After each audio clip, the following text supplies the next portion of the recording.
Even for a forgetful person, there are some memories that just never leave us, whether we want them to or not. My story is about one of them. I was no older than 5, no younger than 4, living in a townhouse in Michigan. Back then I had a cat. He was my very first cat. His name was Warlock. He was a wonderful black cat that you couldn't help but love.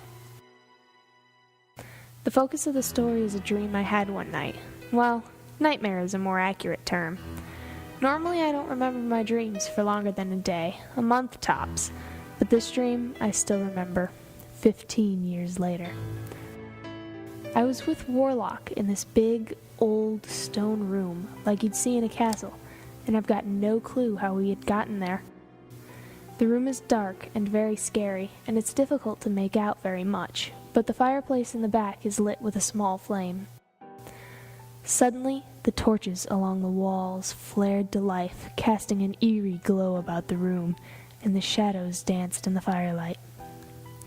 I'm happier because now I can see, but Warlock's not sharing my feelings. He's hissing and making me worried. The room is empty, at least I thought it was. I followed his gaze back to the fireplace, where there was this wrinkly old witch standing before it with this big, orange, Garfield-like tabby at her side. I can't remember what was said, really, but she ordered her tabby to attack. The witch's feline was bigger than Warlock, who had pounced on him before he could attack me. The room is filled with the yowls and typical sounds of cats fighting as they rolled out of sight. My eyes are on the witch, who is cackling with glee. The sounds of fighting stopped, and I woke up in a small panic, for I knew that my beloved pet didn't survive the fight.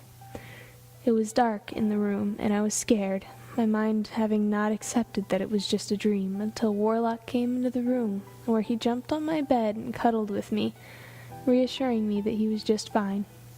He spent the entire night with me that night, and I spent the rest of the night in a peaceful sleep, waking up to my wonderful cat still sleeping on the foot of my bed.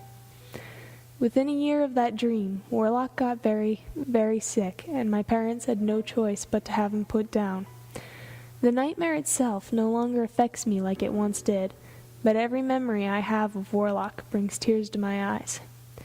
You see, Warlock was the most precious thing to me. I loved him very, very much, and I guess I still haven't gotten over that loss.